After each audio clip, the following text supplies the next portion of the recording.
Le lieu est surprenant, je veux dire la situation étonnante parce que je pensais parler des gares et des gares contemporaines en disant que les gares n'existaient plus et qu'il n'existait plus que l'école des choses.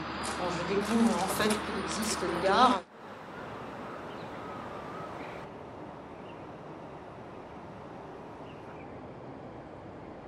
Parce qu'ici, on est vraiment dans une extraterritorialité. Il y a quand même pas mal de gens qui vont transiter par la halte ou la gare, quelle que soit son échelle, qui ne vont pas habiter à 300 mètres à côté, et donc qui vont vivre ce lieu. Et moi, je me demandais si vraiment cette plateforme ne ressemblait pas un peu à une station-service d'autoroute, où finalement, il n'est que question de flux, on s'arrête, on repart. On ne peut pas accéder au territoire parce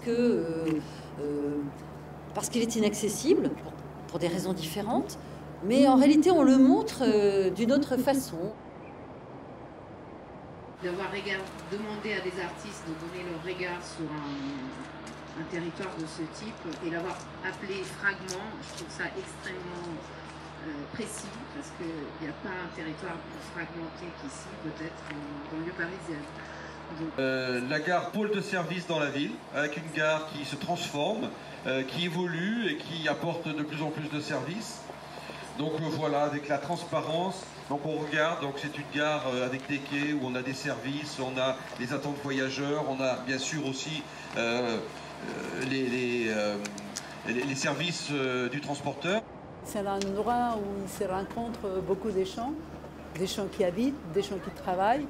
Donc c'est une possibilité aussi de générer des lieux de rencontre, des lieux pas seulement des consommations et des services.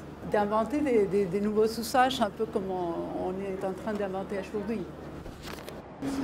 On mise beaucoup sur une espèce de mécanique entre gare et développement économique. On le sait quand même depuis un certain temps qu'il n'y a pas, c'est pas ça qui fait venir le développement économique.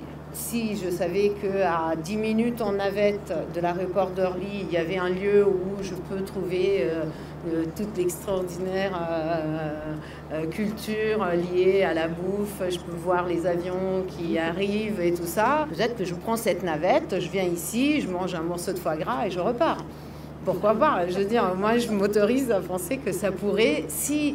et peut-être qu'il faut qu'on agrandisse un peu l'histoire de la gare comme un lieu d'échange seulement.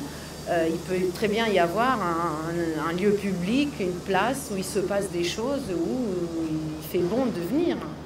On a du verre autour. Moi, ça ne me déplairait pas de découvrir un lieu métropolitain, un autre visage de Paris. Et...